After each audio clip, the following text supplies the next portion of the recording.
Well, I grabbed my friend Charles and Nicola again. We're going to do another deep dive into the item 7. So thanks, Charles. I appreciate you coming on and let me just throw questions at you with no preparation. Lisa, this is like fun. It's like a mystery every time. Good.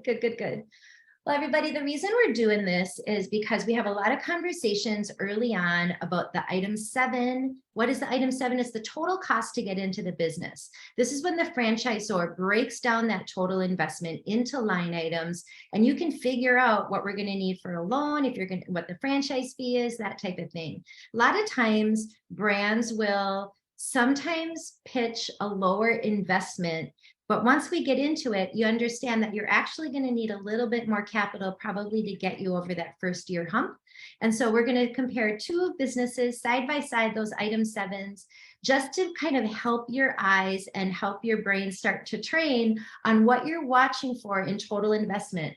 I think most important thing, and Charles, please join in on this, is that the brands have to share certain minimums. They have to share certain times, and of, the 3-month investment is the minimum, that type of thing. But with the item 7, now that it is becoming one of those points in the FDD that people go to right away, how do you feel about building in more marketing, building in more than just 3 months of working capital in order for these business owners, potential business owners, to really get a better understanding? Lisa, what I like about what you're doing here, and by isolating item 7 and isolating the FDD as you work with your candidates and your clients, is it allows you to focus on item 7 from a different perspective, sort of in isolation, and then you could see how it fits in the overall picture here. So for franchise buyers, item 7, franchisors are required to provide you with an estimate in item 7 of your estimated startup expenses. All of the money you'll be spending from the moment you sign your franchise agreement till you open your doors, plus 3 months of reserve funding. So that's it. That's item 7, your estimated initial investment. Yep, from the legal perspective. Correct. Well, no, yeah, from the legal perspective, that's all it is. Good point, Lisa.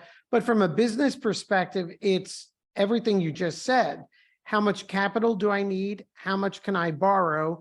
And ultimately, as you compare item 7 to item 19 and other things, it's what's my potential ROI and what's that capital outlay? And then to your point, Lisa, item 7, again, if you're a franchise buyer, you need to understand it's your estimated startup expenses.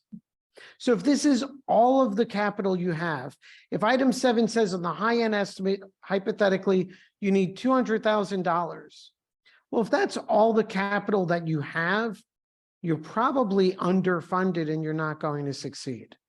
Amen. Thank you very much. And that's what we're trying to get across, guys, is the most important thing is really read into these numbers, read the notes in those numbers, because if it's 3 months and it's 3 months and it's 3 months, what happens month 4 if you don't have money coming in and you don't have a cash reserve? And that's the most important thing. And I mean, banks aren't going to lend you to the very top of your lending, and that, so we can get it all into the different funding of it. But I think that that's what we're trying to hammer home, is that when you read the notes on some of these, you have to almost intuitively know, I'm going to need some money here for month 4. Yep. Right. So, and Lisa, that's where you guys, like really good brokers, provide immense value to franchise buyers, because you're educating them about the opportunity relative to their goals and situation. So if I'm a dual income family and my spouse can fully support our family while I try to build this business, well, the reserve capital is less important. It's important, but I know I don't, I know there's sufficient funding.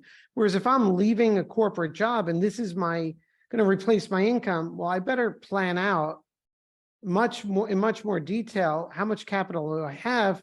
How much of a runway? And again, if it's only what's disclosed here, it's not enough. Right, right. Thank you.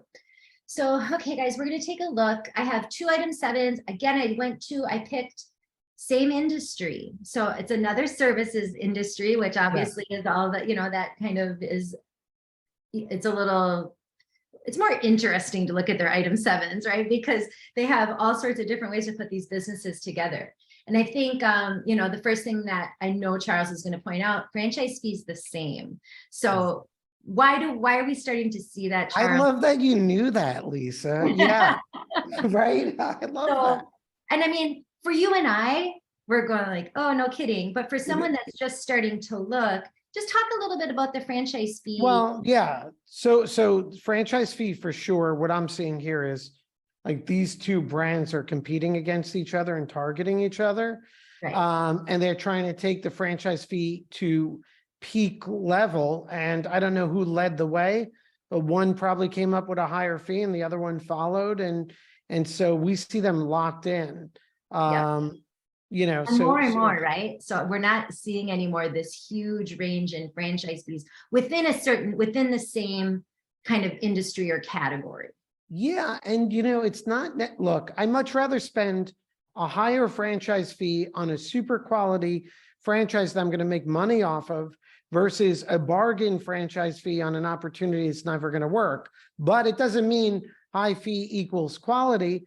But I do like, if a franchisor is going to command a $60,000 franchise fee, for the franchise buyer, the best question is to ask, what is that giving me right out of the gate? Where's the value? And if I'm comparing these 2, I would place so much emphasis on how the franchisor answers the question, what value do I get from that franchise fee? I bet you're going to learn a lot about the management behind each company, based on how they answer that question. Absolutely. And if they, in the FDD, where would you direct them to get more information on that answer? Some solid like number information. Well, it's hard to, so in the FDD, item 5 is initial fees you're going to pay to the franchisor. Right. So in there, you're going to have information about what is the initial franchise fee. Here's a really good point. So I love what you're doing here, Lisa. So Lisa's smarter than me if you're watching the video. So she leads me in and I'm like, oh, I get why that's important. So thank you, Lisa, for having sympathy. No, but it's an important point. So now I know what the initial franchise fee is. Great. Both the same.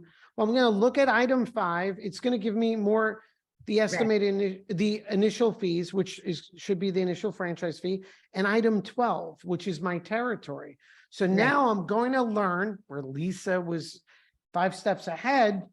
Am I getting the same size territory for the same franchise fee? So for example, if this is service-based business, I'll hypothetically assume it's home-based. So maybe they're basing their territory structure on your territories built around a population of single-family households. Are we getting the same number of single-family households? And even if we are, both say you get 100,000, well, one is franchise A, just pure 100,000 without any qualification, or is it 100,000 with a household income over X dollars? So you have to look at item 5 and item 12 to understand better the initial fee and connect it with territory. Exactly. And that's what we're trying to get across, guys, is that a lot of times, especially in franchise sales, remember when you start talking with franchisors, yes, you're still in an education process, but you're also now in a sales process. So you kind of have to have your spidey senses on. And so what we're trying to say is like what we're doing, Charles and I are doing right now, we're taking out the page that's called item 7. But what we want you to know is that you still have to go to 12. You still have to go to 5. You still have to connect the dots in order to really get all the information. And that's why franchise attorneys are out there, right? To help the consumer connect the dots and make sure that they're not missing anything. So it's funny because if you go on, it's okay, travel and living expenses, we're going to have to go somewhere. The rent and security deposits. That's weird, Lisa. Right? Why would they have travel and living up front like that on both of them? It really looks like they're targeting each other's FDD, but Yep. It really does. Okay, so let's go down a little bit. So get into kind of the more of the nitty gritty. So let's go to bottom line for these. Okay, so bottom line, this one is saying, and these are single units. So both of these, Charles, just so you know, and people watching, so you know, the only part of the item 7 we're looking at is their single unit. They do, both of these go down and say, okay, for multiple territories, it's going to cost more because of franchise fees and, you know, additional population and that type of thing. But I think it's interesting that same business industry, same type of model, and the totals are quite a bit different. Okay. And so you can see where one brand can say, well, it's the same industry, it's the same population, it's much less to get into our business. You're going to need a less of a loan for our business than you are for our competitor. But when you start to look at the item 7 and look at the details, look what they're building into the item 7 of the one that's a little bit more expensive. I think it's important. I think that they're building in certain advertising opportunities, certain technology that is probably going to elevate that brand. But you tell me, I mean, that's my broker sense looking at it and saying, I would rather pay for an extra 6 figures because of all the support that they're already building into my upfront cost. And that's how they're kind of selling it to us too. Well, and I think it's smart, right? So if you're a franchise buyer, and I'm assuming these are the same industry, you can't look at item 7 and say that franchisee A is $100,000 more or 100,000 plus more than franchise B, right? In fact, they're the same industries. You're, you know, at a certain level, the fees are going to be the same. The major difference here, and I'll call the one on the left with the 232,368 initial investment, that management team said, hey, we want to be very clear and set higher standards on how much money our franchisees are going to need to invest in initial marketing. Right. And so we have grand opening marketing estimate of 28,000. It's not even a range, it's 28,000. So I'm assuming they have a marketing program in place. You're going to spend this 20,000. Here's how you're going to spend it. We're going to spend it over X period of time. Franchisee B is their sales pitch is probably, hey, we're more flexible. We may allow you to scale. And so sure, you could spend more, but we don't think you should be spending so much. And they're only estimating 5,000 to 10,000. Now, the first thing I would do as a franchise buyer, I would look at footnote. It's hard for me to see. I think it's 19 for franchise A to see what is involved in their 28,000 in initial marketing. So they're saying you're required to spend at least 10,000 on grand opening marketing. Additionally, you must spend a minimum of 6,000 per month during your first 3 months of operation within your territory. And you must spend a minimum of 5% monthly gross revenue on local advertising, right?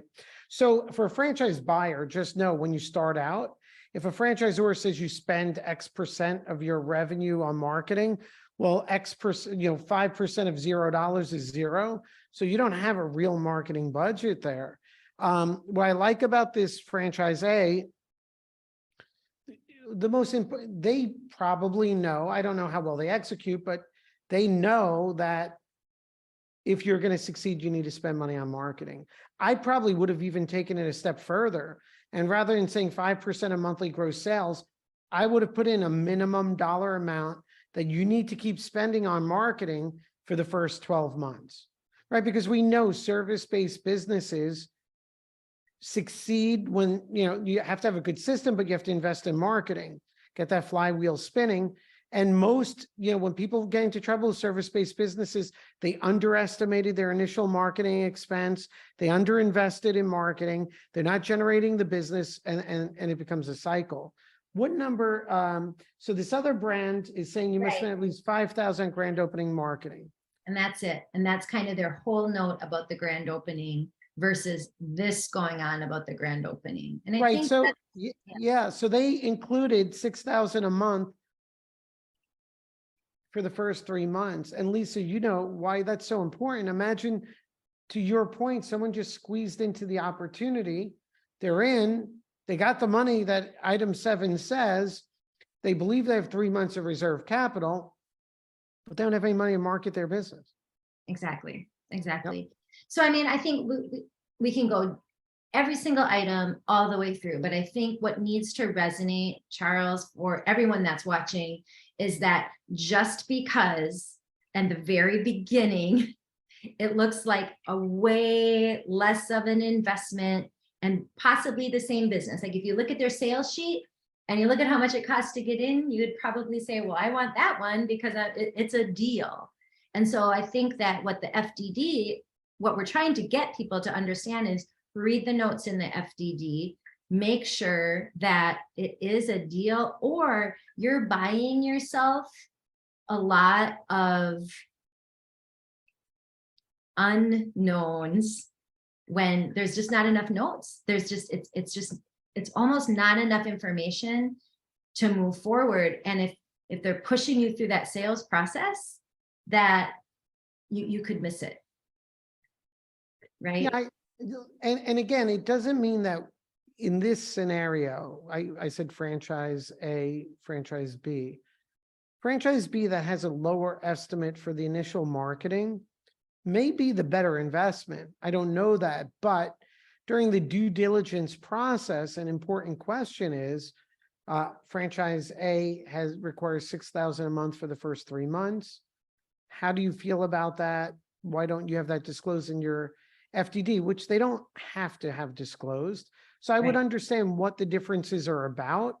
Doesn't mean one's better than the other, but Lisa, to your point, and boy, are you doing a great job driving this home, which is you really need to filter these item 7s and understand them.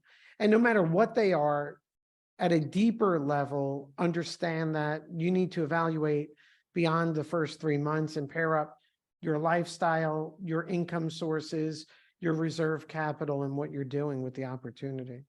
Yeah, absolutely.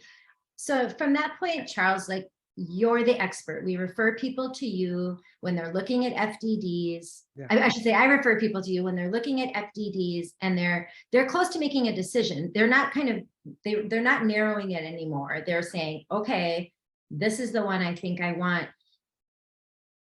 If they've been through this, what are you doing for people during that process as the franchise attorney? Why? I think what I'm trying to get to is for this point, a lot of people I work with are very heavy hitters. They're used to reading long contracts. They probably have their own friends that are attorneys.